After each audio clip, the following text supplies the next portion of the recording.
Okay, Shalom Aleichem, Baruchim Abayim, everyone.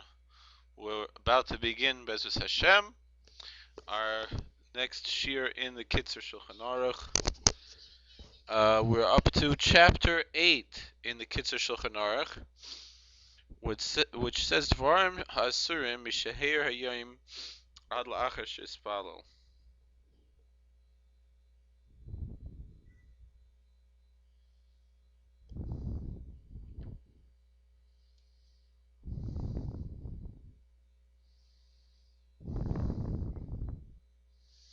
Okay.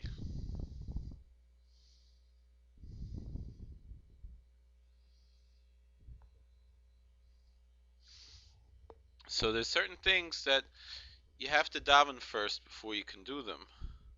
You can't just do whatever you want to do before you daven. The thing is that there are certain things about being ready to daven. That's also an issue.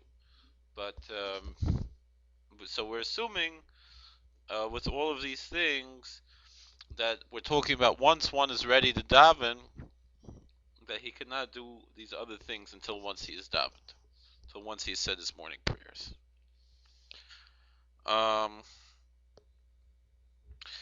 So Aleph starts off Misha'Allah Amr Shachar Shahu Or Anotzeitz Min Hashemesh B'Mizrach. Kevin Sha'az Maschil Zman Tefillah Shemispalal Az B'Diavad Yatzel L'chein Asur L'Adam L'Aschil B'Malacha Asik V'Sakav V'Leilach B'Derech Kedem Shispalal. Once the Amud HaShachar has risen, which is when the first rays of sunlight shines from the east, where the sun rises from, since that's the time when you could start to daven, meaning that if you had prayed b'diavad, meaning really not supposed to pray so early, but if you did already, you wouldn't have to go back and pray again, whereas if you prayed earlier than that, you would, but really that's not the right time to be praying. But you could daven then. Therefore, a person cannot do work or work in his own business affairs, whatever, or to travel or to travel on a trip. Before you pray. Now he says here that he notes that it's specifically saying his own business matters, meaning if it's something for yourself, you can't do before you pray. But if it's to study Torah or to do another mitzvah, that you could do before you pray. But something that's personal, you cannot. And if you're preparing to pray, then you can also do before you pray. This means that really, ideally, if you have the time, and it's an early time before meaning you're allowed to technically pray, but it's still kind of early to pray.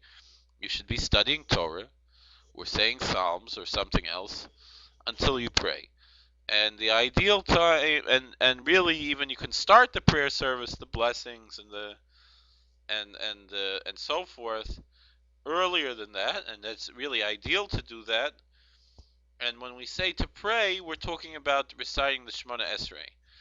And the Shemona Esrei for Shachris should ideally be recited at sunrise with the Shema just before sunrise, a few minutes before sunrise.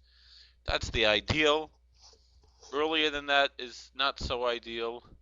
And probably it's better if you have, let's say, the choice, between earlier and later. I would say later is probably better than earlier, but the perfect time is exactly that time. And that's what we call davening kivasikin. Unfortunately, a lot of shuls, they daven much earlier than that, depending on the location. That's a problem. But the ideal is at least, at sunrise, and if you pray later, it's also okay. And earlier is also okay, but it's not as good. Um, but he shouldn't be doing any other work before that. Kodim shispal, before he prays. Shenemer tzedek lefanav yihalech v'yasim l'derech pamav. It says in Psalm 85, verse 14, that righteousness will precede him, and he will set his footsteps um, upon the way. Tzedek, what is tzedek? Righteousness, zaytfila. That's prayer. Why? Shematzdik levorei, because that it justifies a person's life before God. Meaning, why should a person live? It's because why should God justify a person's life? And the answer is it's because they pray. That justifies a person living. Tzedek zaytfila shematzdik levorei v'hadar. V'yasim pamav l'darchei cheftzei. Then you can go back and follow and go do whatever you need to do. The point I want to say about this, the notes here notice that in extreme circumstances it's permissible to pray while traveling. And again, you have to understand, why is a person, what are the extreme circumstances? What is, is a person going to do a mitzvah and so forth, and that would cause him, and so he's traveling to do a mitzvah and he's praying while he's doing the mitzvah. However, of course, for the Shemona Esrei, for the Amida prayer, you should be standing still. But really, in even more extreme circumstances where that's not possible, you could actually, say the Amida prayer sitting down. Let's say you're sitting in a car as a passenger for sure. You don't have to concentrate on the road, on driving. If you can stop the car so you can stand up, it's better. I see. But if not, you could actually technically pray sitting down. I hope we didn't just lose everyone because my computer screen went blank. I'll continue nonetheless. Okay, Bays. So, v'asur la'adam lechol alishtais. Also, v'asur lechol alishtais. You're not allowed to eat or drink before you daven, before you pray. Shenem alei seichel al adam. It says in Leviticus 19:26, you should not eat on the blood, which means you shouldn't. And of course, it literally means you don't eat the blood. But also la sochlu kodim shisval dimchem. But also, you shouldn't pray. You shouldn't eat before you pray for your own blood, meaning for your own life.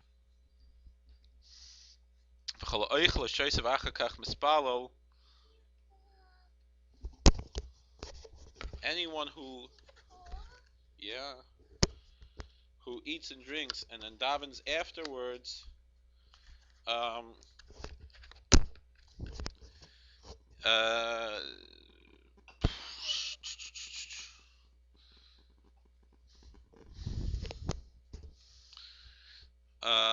Olav Hakosov Omer, the scripture says of him, V'oisi ishlachta achri gavecha. It says in 1 Kings chapter 14, verse 9, and you have cast me behind your back. Al tikre gavecha elegeyecha. You shouldn't read it your back, but rather your pride, your arrogance. Amar Kadosh Baruch Hu, God says, L'achar sh'niskoa zeh kibul of malchus shemayim. First, this guy who's so arrogant, he's going to eat before he prays, and then he's going to accept the kingdom of heaven through prayer. V'fil lishtais kafe oitei im sukar v'cholav aser. I'm sure 3 of those words you could probably figure out what they are. He says even to drink kafe, which means coffee, oitei or tea, im sukar with sugar, v'cholav, and milk aser, it's forbidden.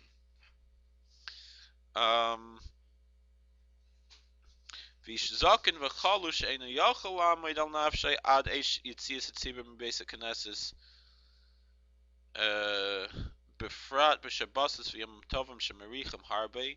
Yosef tov lahater l'spal shachris beveisei b'vnachas v'kadosh v'yochel eze davar v'achar kach yelich leveis knesses v'yichaven liboy min tzibur b'sfilas shachris v'yispal achar kach imoyim musaf.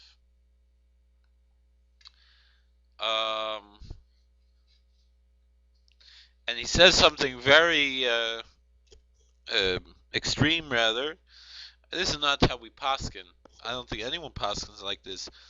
But he says that it's better an old person who's weak and he can't, stand and pray, especially in Shabbos and when he can't wait to eat until the time when people are done davening, where they leave the shul, especially Shabbos and Yontif, where they daven very long davening. It's better actually to let him to daven Shachris by himself in his house quietly, and then make kiddush and eat something, and then he should go to shul and listen along to the prayers, follow along in his heart to the prayers of Shachris. I mean, that's something important that we see here. Even if you go somewhere else and you davened already, you should still follow the prayers, it would seem, from the Kitzur Shulchan Aruch. Vispalo achakach imoim musaf, and then you daven musaf together with them, with the minyan. And he's v'loy sheyishta kafim sukkar chadayim b'lei kabbalas al malchus shamayim tchila. And he said it's better to do this rather than to drink coffee with sugar without accepting the kingdom of heaven, the yoke of the kingdom of heaven first.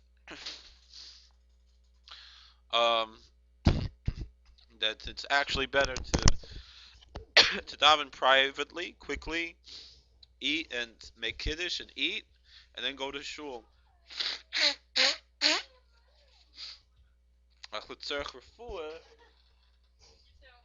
But when it's needed for health reasons,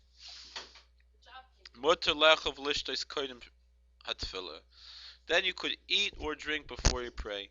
And you should notice, though, that he's saying coffee with sugar or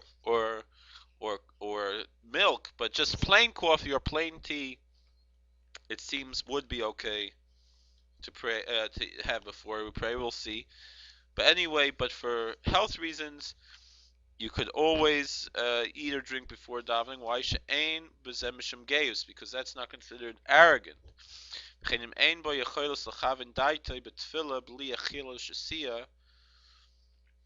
Also, the same thing, if a person cannot concentrate on the prayers without eating or drinking, if that's the reason why he's eating, then he could eat or drink before he prays, meaning that if he is eating for himself, that's arrogant. But if he's eating so he can pray, so then that's okay. And really, I would say that would be okay. And generally, al pi halacha, the halacha that most would follow would say that it's better not to eat before you're praying, but if you need it in order to pray, it's okay. I know Nachman Breslover, he held that you should not even drink water before you pray. The other Chassidim generally will say that you can drink coffee, especially because it helps you to pray. Both gives you energy to pray, and also it's a laxative, which helps you to. The main reason is it's a laxative. It helps you to have a clean body before prayer. And then I know in Lubavitch, they will eat anything before praying. But I don't know if they wash, but everything else, it would seem, they would eat before the cake and whatever, they'll eat before prayer. And each one according to his own custom. Most Litvisha, they're not eating before prayer, but some will, especially on Shabbos, especially older people.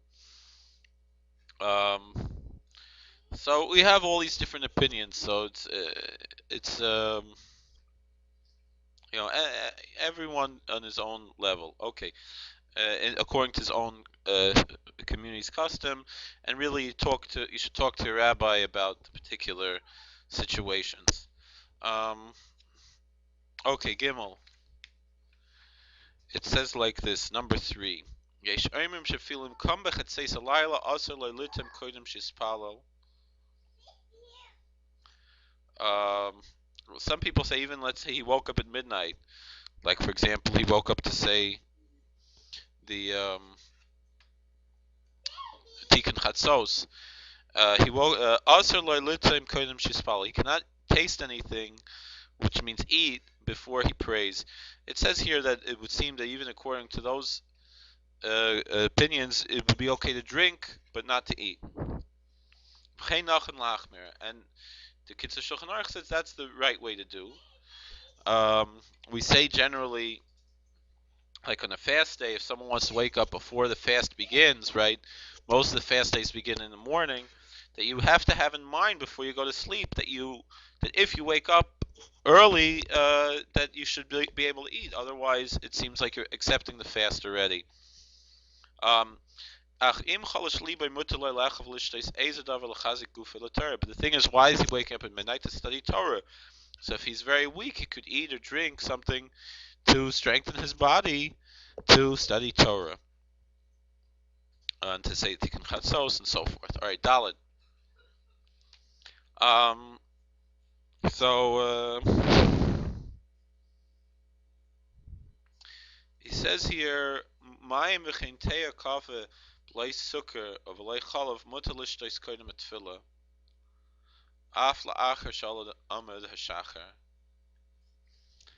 He says water or tea or coffee without sugar and without milk. You can drink before you pray, even after the Amud HaShachar, the daybreak. Ki ein be'elu mishum geis, because that is not an arrogant way of eating. I just want to note something that's here in the notes. He says if someone needs to eat for health, he should still say the Shema before eating. Ideally, one should say something before you eat. They should say the brachas as much as you can, and you should say the Shema for sure before you eat, because then at least you've accepted the kingdom of heaven by saying the Shema. And this is the same here, that you can drink tea, coffee, or water without any sugar or milk added, even before davening. It's not arrogant. Even on the holidays, Shabbos and Yontif, when you have to make kiddush before you eat,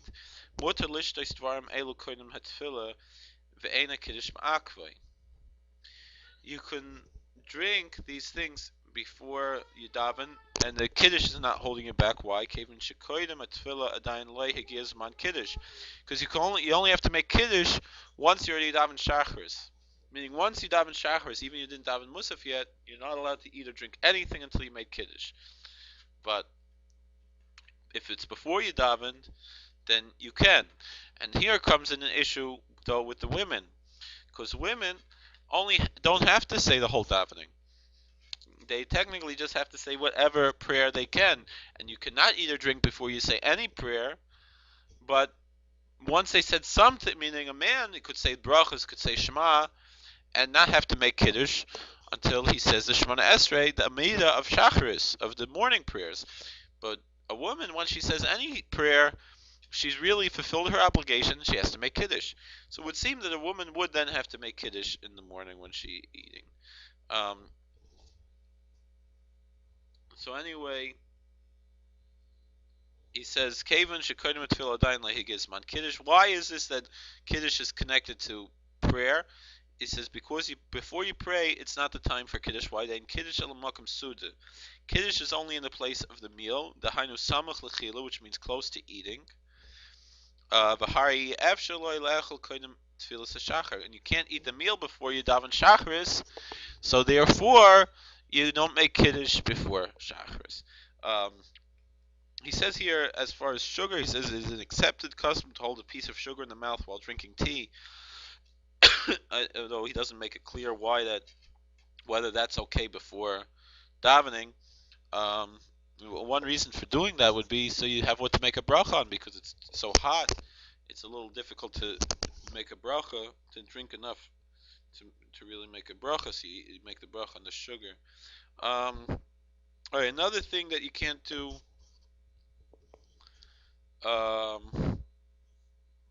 before prayer. Hey, also lahaktim lefesach chaver lekabel panav litin leishalom. He says that you're not allowed to go early to your friend's door to see his face,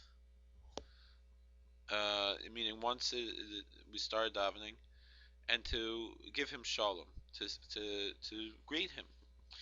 Um, so he says here, commencing with daybreak, even to leave your seat in synagogue to greet someone you can, even a silent handshake is forbidden. He says, "V'filo loimer loy tzafra lemara tov." You can't even say to him, "Good morning, sir." Where do we derive this from? The book of Isaiah, chapter 2, verse 22.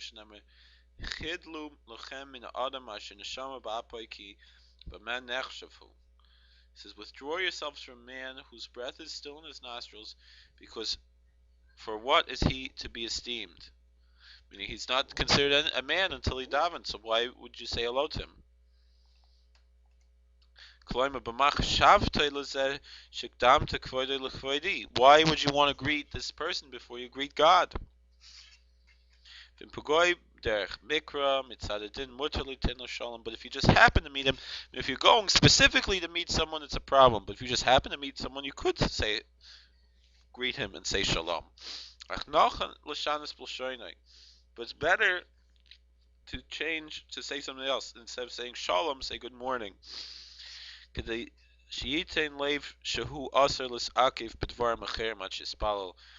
remind us that you don't engage in other matters before you pray. However, he notes here that you're always permitted to respond to a greeting before you pray. And if someone else, you can't say hello first, but if someone else says hello to you, you can. Generally, as I understand, most people, um, for kiruv, to bring someone close to God, to the ways of God, you could do this. But someone who's already knowledgeable, they should know better. And this is where we'll conclude, because we're finishing the chapter. Vav, number 6. Afilu lumid aser lahaschil mishalar medashacher. He said even to study Torah, you can't start studying Torah once daybreak has risen. That's Rashi's opinion. We don't paskin like this, though. I don't know why the Kitzur Shulchan Aruch brings this, because we're not paskin like this, but he's being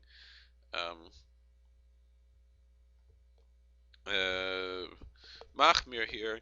But if someone is accustomed to go daven every day and he's not going to miss the time, then he's allowed to study Torah first. I mean, the Satmar Rebbe actually said that anyone who doesn't study for at least an hour before he davens is not a Jew. So there are different opinions by this. Obviously, the Satmar Rebbe said you have to study Torah at least for 1 hour before you pray. He didn't mean it halachically, but he's obviously that you're not a Jew if you don't do it. But he's for sure disagreeing with this opinion. But I guess he's depending on the fact that people are going to go and daven afterwards.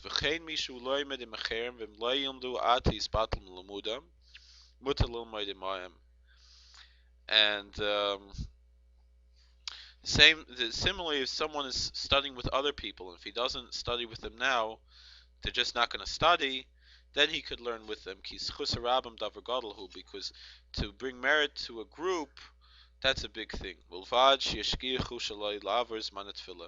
have to be careful not to overlook the time of prayer, which, the different opinions when that is. All right, we're done a little early. We finished the whole chapter. My computer is acting up a little bit. I'll give a few minutes for questions. Tomorrow night, I'm not sure whether I'm going to do a live class or present an old class. But either way, we're going to be doing something for the yard side of the Heilige Rebbe Melech. If I have a live class, I might also do something from the Zohar, a little bit, maybe Bruch Shemay, which we say in davening when we take out the Torah, which is from this week's parsha. Um, but otherwise, probably not going to have the Zohar tomorrow night. Maybe yes, maybe no. Um, but we'll have a tish for the yard side of the Heilige Rebbe Melech, and which is tomorrow night. One of the yard sites. We'll have two this year. Um, and hopefully we'll have some nice divrei Torah for the Rebbe's yard site. Okay. So Laser Wolf asks, does the Shulchan Aruch say that if you throw your fingernail clippings on the floor, a woman will miscarry if she steps on them? And the answer is yes. It's based on the Gemara and Brachas. Um, and as a matter of fact, I've heard that you could bring someone to a din Torah if they're not careful about that. When there have been cases where women have miscarried and there were people in the house that they suspected might have not been careful with fingernail clippings, um, then you could actually bring someone to court over that, sue someone in a Jewish court of law over that. So we take that very seriously. Um, the easiest thing to do with the finger, although the thing is, once a fingernail clipping has been moved, meaning let's say it flew to another place and then it gets moved, then it doesn't have this. And the reason for this is that there are kochos atuma, there are forces of impurity, demons, and so forth, that are attracted to really any human body things. That's why, especially a Jewish body, but anything that comes from a human body and that can, cause a danger to a person. Um, certain demonic forces that are attracted to fingernail clippings and other things from the human body, bodily waste, and so forth. And so that's why we have to be careful. The easiest thing to do these days is to flush the fingernail clippings down the toilet. It's not a good idea to throw them in a garbage bag, garbage can, because you don't know what's going to be with them. But if you flush them down the toilet, that's an easy way to get rid of them. The Shulchan Aruch and others, they mention that it says three things. It says an extra pious person burns his fingernail clippings, a normal, frum person buries them, and a wicked person throws them around. So, okay. So that's the issue. Wow. So it's definitely something to be careful of because, and the same thing, I mean, fingernail clippings particularly because, but really anything that comes from the body, have to be very, very careful of because the forces of even skin and hair to a lesser extent, they certainly have a tumor to them, but not so strong that it would cause a miscarriage, but still, these are things that should be put away. Um, and for sure, when skin comes off or you cut your hair or so forth, you have to wash your hands afterwards. That is in the Shulchan Aruch, that after these things we wash our hands, but it's not quite the same. Fingernails have a little bit of extra impurity to them for various reasons. Um, Saliva, not really. That's not one of the things that generally is considered that it doesn't really attract the demonic forces and so forth. But still, with any of these things, it's if a little bit of skin or hangnail something comes off, or You have to wash your hands after bloodletting. You have to wash your hands. But the only one that we have the tradition that could cause a miscarriage is the fingernails. All the others we don't have such a thing. But let's say after bloodletting or after you donate blood or whatever, you should wash your hands after all these things, because when we wash our hands, it separates us from those demonic forces, because water is something that can separate us from those forces, uh, forces or beings, or whatever you want to call them. They're beings, um, and these beings generally will try to take advantage of people. Um, so we have to. But washing the hands is it's amazing how strong this is to free us from their influence. Okay, the my computer's acting up again, but um, I'll give a few more seconds for questions, and then again tomorrow night, 8 o'clock is Rabbi Maze's class, and at 9 o'clock, I'm not sure if I'll be live or taped, but we'll have something for the yard site of the Holy Rabbi Elimelech from Lezhant. Okay, any more questions? All right, have a very good night, and we'll see you all tomorrow. All right, Hatzlacha Rabbi.